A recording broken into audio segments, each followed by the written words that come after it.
Hola, buenas. Como sabéis, este canal se dedica a tema de retro, pero además sería interesante que le diéramos un poco de base teórica para poder después avanzar en los conceptos. Y si queremos meternos en el tema de la electrónica, de las modificaciones y demás, más adelante sí que tengo interés en que probemos aquí en el canal un Fujinet o cosas así, o incluso hacer modificaciones y elementos con Arduino, pues creo que es interesante que aprendamos un poco entre todos de la electrónica general. El que ya considere que no necesita esto, pues solo tiene que ignorar esta serie de vídeos, y hay gente que puede que le ayude. Incluso, como lo voy a intentar hacer con tema de ejercicios y tal, pues puede que incluso para el que esté estudiando esto pues le pueda ser útil. Y nada, pues vamos a hacer una breve introducción a la electrónica analógica.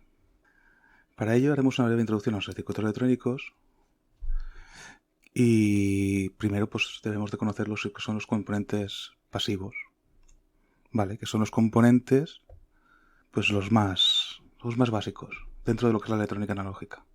Así pues podemos ver en estas transparencias pues una placa de circuito impreso, un PCB, es la placa electrónica básica típica diseñada para soportar físicamente y cablear componentes montados en superficie y enchufados.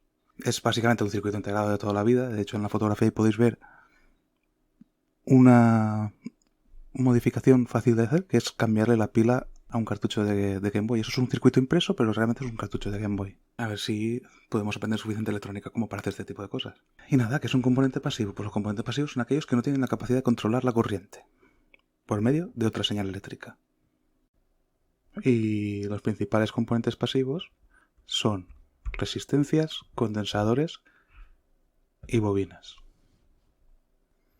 Las resistencias son uno de los componentes más utilizados en las placas de circuito impreso y son la base del control del flujo de corriente. Su función es obstruir el flujo de corriente liberando energía eléctrica en forma de calor. Esto es el efecto estufa de toda la vida, en el que una estufa tiene una resistencia, se conecta a la electricidad y convierte o transforma esa energía en calor.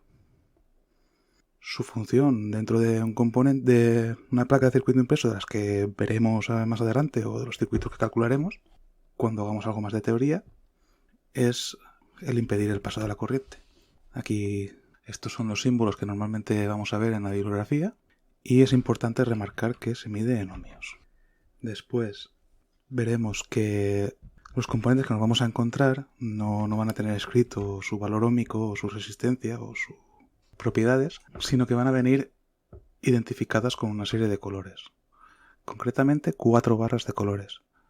3 para el valor y 1 para la tolerancia al error. Tolerancia al error es, pues, si tenemos una tolerancia del 5, pues sabemos que el valor puede oscilar entre un más menos 5% del valor que nos indica el fabricante. Es como la precisión.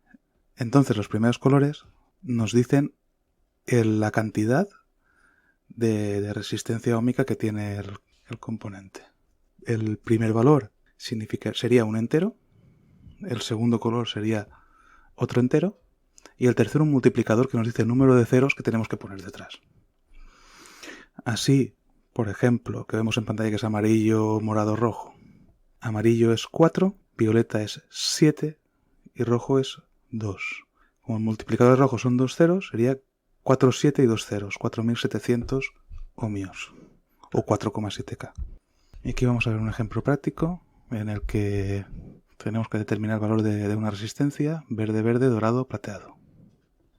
La tolerancia al plateado no la tenemos en el esquema, pero bueno, si os interesa practicar, pues parad el vídeo y a continuación os digo la solución.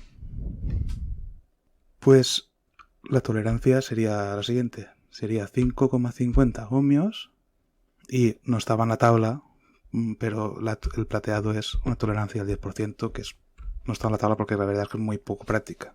Es una tolerancia al error, es un error bastante alto. Vamos con los condensadores, que en Latinoamérica se suele decir capacitadores. Los condensadores almacenan energía y la liberan cuando se requiere energía adicional. Son una especie de baterías pequeñas con un espacio de almacenamiento más pequeño y la capacidad de perder y ganar energía en un periodo de tiempo muy corto. Esto quiere decir que son como baterías pequeñas, pero que en vez de descargarse lentamente, tienen una descarga ultra rápida.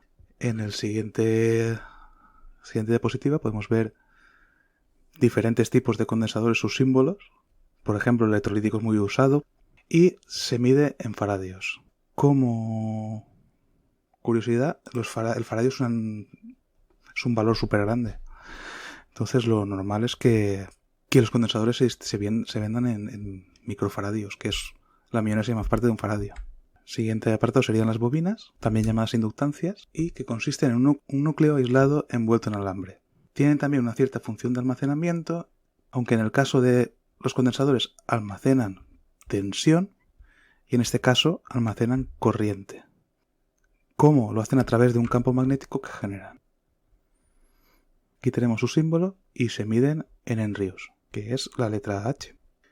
Y nada, estos serían los componentes pasivos, una breve introducción. En el siguiente capítulo de esta serie pues veremos el tema de la ley de Ohm y a ver si vamos avanzando un poco en la teoría. Pues nada, nos vemos en el siguiente vídeo. Recordaos que si os ha gustado este tema y queréis que sigamos haciendo más vídeos como este, podéis apoyarnos suscribiéndoos al canal. Muchas gracias.